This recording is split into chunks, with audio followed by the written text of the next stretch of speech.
Hello everyone, welcome to another one of my videos. Today I've got my hands on a 1991 Subaru Legacy. Here in Australia it is called Subaru Liberty.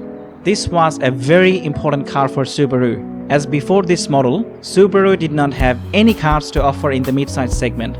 This car was designed to compete with Honda Accord, Toyota Camry and Nissan Altima.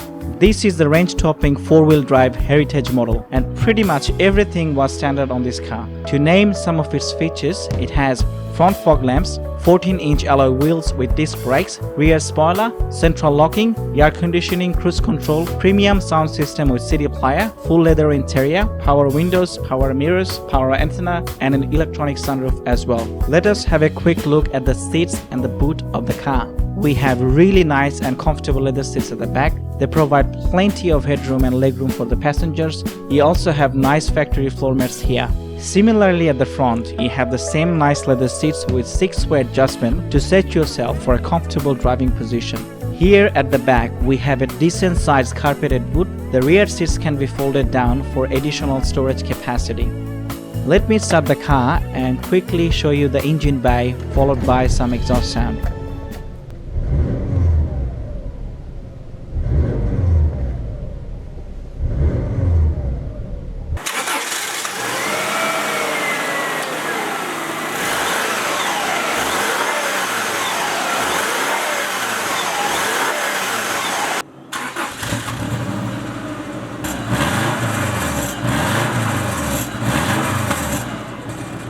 We are going to look at the interior now. On the left hand side you have the left hand side air vent, then the passenger side central locking and the power window controllers. Then we have the glove box. At the center you have the center air vents, the hazard light and all the air conditioning controller. Underneath you have the drinks holder and the CD player and a little bit of small storage. Then on the right you have the cigarette lighter and the steering wheel height adjustment. Then you have the wiper switch, the parking switch and the cruise control and the indicator and the headlight switch. Then you have your fog light and window defogger. Then you have power mirrors and power window controllers on the right hand side. 4-speed automatic transmission, and on the right you have your hold function and handbrake and your power switch. Then you have the courtesy lamps and the sunroof controllers are there. Then we have a sun visor for driver and passenger side with vanity mirror as well. You have a typical Japanese instrumentation cluster. At the bottom left hand side you got the fuel gauge, then you have the speedometer, then you have the gear indicator and the door ajar indicator and the transmission mode in the middle. Then you have the rev counter and the coolant temperature. As you put the car on accessories mode, you get few warning lights on the top left hand side and the top right hand side. This is the first time that I've been driving a Subaru. To be honest with you, I'm really impressed with the build quality of this car. The paintwork is still in pretty good condition.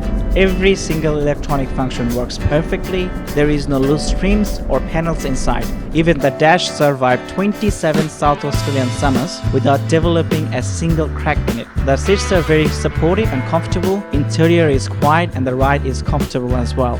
This car has got a 2.2-litre horizontal 4-cylinder engine. You can look at the engine specs below.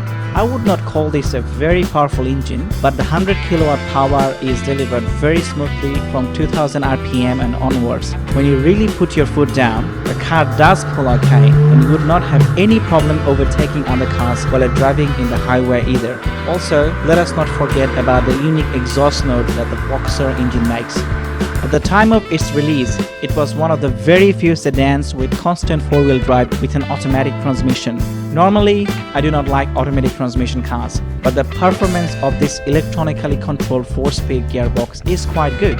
The shift changes are smooth, plus you have the option to have power and economy mode. You also have hold function, which allows you to hold one particular gear till the red line. For a family car, the steering and the handling is decent. There is moderate body rolls at high-speed corners, but thanks to the all-time four-wheel drive system, you are not going to lose grip. Though I have not driven it in the rain, but the four-wheel drive system should provide a better grip in wet driving condition. On this four-wheel drive model, the fuel consumption is higher. Please have a look at the figures below. Reading from few different forums, it is recommended that you look at the following things before purchasing this model. If you are buying an automatic, ensure that the gear changes are smooth and also check whether the economy, power mode and the whole function works or not. Check for any leaks in gearbox and differentials. Over the time the seal becomes brittle and eventually breaks. Also look for any rust in the exhaust and the body. I had a good experience driving this vehicle. I really like the rumbling sound that the Boxer engine makes and enjoy the grip provided by the all-time four-wheel drive system. I would have strongly recommended this car to anyone who was looking for a cheap family sedan if only the fuel consumption figures were a little lower. Still, you can consider this vehicle if you are in the market for a mid-sized family sedan and would like to have a little bit of fun as well. Feel free to share, like and comment to this video and consider subscribing to my channel. Finally, I'd like to thank you for taking the time to watch my video. I'll catch you next time. Bye now.